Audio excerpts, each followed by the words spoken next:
حضور موت سخت ترین ہو جائے گی، مشکل ترین ہو جائے گی اگر در اہل بیت سے وابستہ نہ ہو۔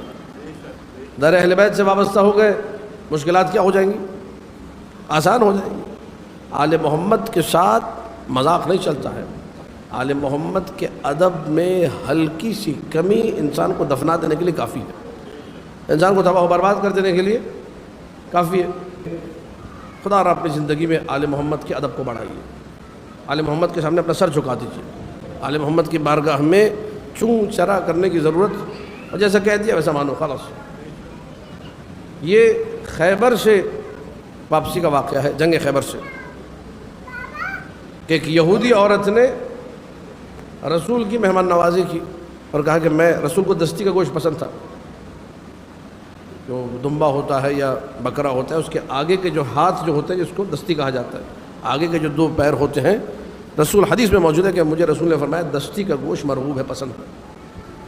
تو اس نے دستی کے کباب بنائے اور کہا یا رسول اللہ میں ایک دستی کے کباب بنا کے لائی ہوں، آپ کو پسند ہے، تناول فرمائیے۔ جب کباب آئے تو امیر المومنین بھی تشریف فرمائے، رسول بھی، اصحاب دیگر ہیں، برا نامی ایک شخص موجود ہے۔ برا نے ظاہر ہے دمبے کا کباب، وہ بھی دستی کا، اچھوں کی طبیعت جو ہے نا خوش ہو جائے، رال ٹپکنے لگے، فوراً سے لقمہ جو ہے نا کباب کا توڑا اور کھانا شروع کر دیا۔ تو مولانا متقی نے ٹوکا، کہا برا تم نے یہ حرکت درست نہیں کی ہے۔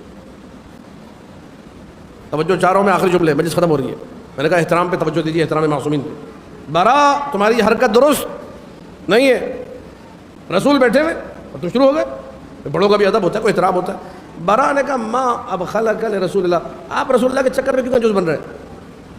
جملے پہ غور کیجیے گا۔ برا نے مولا علی سے کہا آپ رسول خدا کے چکر میں کنجوس کیوں بن رہے ہیں، آپ بخل کیوں کر رہے ہیں؟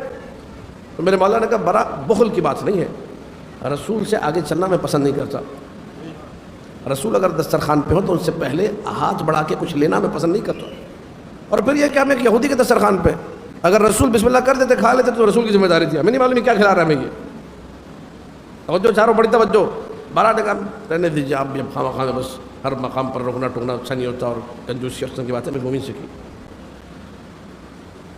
جب روٹی لائی گئی، یہ بھی ادب آپ لوگ سیکھ لیجیے، کراچی والے اس معاملے میں تھوڑے بے ادب ہیں، سب سے پہلے روٹی لا کے رکھ دیتے ہیں، سالن بعد میں آ رہا ہے، حکم حدیث میں حکم موجود ہے جب روٹی آ جائے کسی کا انتظار نہ کرو۔ مولوی کو حدیث معلوم ہے، بیچارہ پھنس جاتا ہے، روٹی کھائے تو بدتمیز، نہ کھائے تو بدتمیز، لہذا پہلے سالن، رائتا، سلاد سب لا کے بعد میں روٹی لائی، سب سے آخر میں روٹی آنی چاہیے۔ روٹی آنے کا مطلب یہ اشارہ ہے کہ اب شروع ہو جائیے بھائی، اب روٹی آ گئی ہے، اب کسی چیز کا انتظار درست۔ روٹی لائی گئی، رسول نے لقمہ چھوڑا، جیسے ہی وہ کباب کا لقمہ رسول نے لیا تو کباب میں سے آواز، یا رسول اللہ مجھے مت کھائیے گا میں زہریلا ہوں،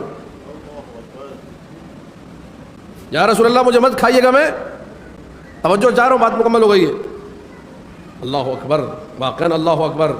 رسول نے اس یہودی عورت کو بلایا، کہا یہ کیا ہے؟ کہا کہ آپ نے میرے بھائی کو مارا، میرے بابا کو مارا، میرے بچوں کو مارا، میرا پورا خاندان آپ نے قتل کر دیا، تو میں نے سوچا اگر یہ حق نبی ہے اور حقیقت کے چکر میں، حق کے چکر میں میرے یہ اعزاء و اقارب مارے گئے تو ٹھیک ہے میں اس پہ ایمان لے آؤں گی، اور اگر یہ نقلی نبی ہوا، جعلی نبی ہوا، من گھڑت نبی ہوا تو میں زہر کباب میں ملایا تو یہ مر جائے گا، میں اپنا بدلہ لے لوں گی۔ رسول نے کہا تم سچ کہہ رہی ہو؟ کہا کہ ہاں میں سچ کہہ رہی ہوں۔ رسول نے پھر سلمان کو آواز دی، ابو ذر کو آواز دی، مقداد و عمار سب کو آواز دی، کہا آ جاؤ سارے کے سارے۔ سب کو رسول نے بٹھایا اور کہا پڑھو بسم اللہ الکافی، بسم اللہ المعافی، بسم اللہ الشافی، 2-3 لائنیں اور ہیں وہ پڑھوا کے اس کے بعد بسم اللہ الرحمن الرحیم، لقمہ پہلا منہ میں سب نے ڈٹ کے کھایا۔ پوری توجہ رہے، برا جس نے رسول سے پہلے لقمہ لیا تھا، چونکہ کباب زہریلا تھا وہ مر گیا، برا مر گیا، باقی سارے جنہوں نے وہی کباب کھایا زہریلا سارے کے سارے۔ بس مجلس جہاں سے ختم ہو رہی ہے سمجھ لیجیے وہیں سے شروع ہو رہی ہے۔ اصحاب رسول ہے کہ یا رسول اللہ یہ جنگ خیبر میں ہمارے ساتھ تھا، اس نے آپ کے بڑے دشمنوں کو قتل کیا ہے اور یہ دشمنان اسلام کے خلاف لڑتا رہا اور اب بیچارہ مارا گیا، نماز جنازہ پڑھا دیجیے۔ نماز جنازہ رسول نے کہا میں نہیں پڑھاؤں گا۔ یا رسول اللہ یہ ہمارے ساتھ تھا، مسلمان مطلب ساتھی ہمارا، میدان جنگ کا ساتھی، غازی بلکہ ساتھ لڑتا رہا، ہمارے بچ کے آ گیا تھا، اب شہید ہو گیا یہاں پہ، زہریلا کباب کو بھی یہودی اور شہیدی کا لائے گا یہ بھی۔ توجہ چاروں بڑی توجہ۔ رسول نے کہا نہیں میں اس کی نماز جنازہ نہیں پڑھاؤں گا، اس نے علی کے ساتھ جو حرکت کی ہے اس کے بعد میں اس کی نماز جنازہ۔ توجہ ہے کہ نہیں؟